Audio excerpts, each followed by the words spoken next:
धुळे जिल्ह्यातील क्रीडा संकुल सुधारण्यासंदर्भात म्हणजेच ऑलिम्पिक दर्जाचे स्टेडियम आपले धुळ्यातील झाले पाहिजे। तेथे खेळाडू आपले ऑलिम्पिक स्पर्धेसाठीच्या पद्धतीने तयारी त्यांना करता आली पाहिजे। याच्यासाठी तेथे सिंथेटिक ट्रॅक असेल, 400 मीटर रनिंग धावणे, यासोबतच कुस्ती व जिम्नॅस्टिकचा हॉल बांधकाम, फुटबॉल मैदान यासह मुलींचे वसतिगृह बांधकाम, वेगवेगळे प्रश्न आज घेऊन मी मुख्य अभियंता यांना भेटलेलो आहे।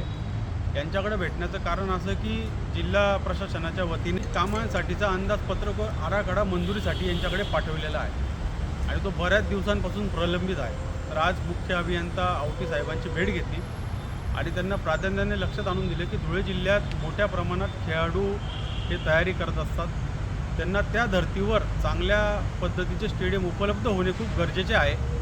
जसं नाशिक जळगावला सिंथेटिक ट्रॅक हे प्रत्येक क्रीडा संकुलात आहे, त्याच धर्तीवर आम्हाला धुळे जिल्ह्यात देखील त्याच पद्धतीचा ट्रॅक पाहिजे, जेणेकरून ऑलिम्पिक दर्जाचे खेळाडू आमच्या धुळे जिल्ह्यातून देखील तयार होतील। खेळाडूंच्या सुविधांसाठीच ही आमची मागणी असून आपण हे लवकरच त्या तांत्रिक मान्यता त्यास द्यावी अशा पद्धतीची आज मागणी केली आहे। माझं खेळाडूंना देखील आव्हान आहे, क्रीडा संकुल येथे सगळ्या पद्धतीच्या खेळांचे प्रशिक्षण दिले जाते।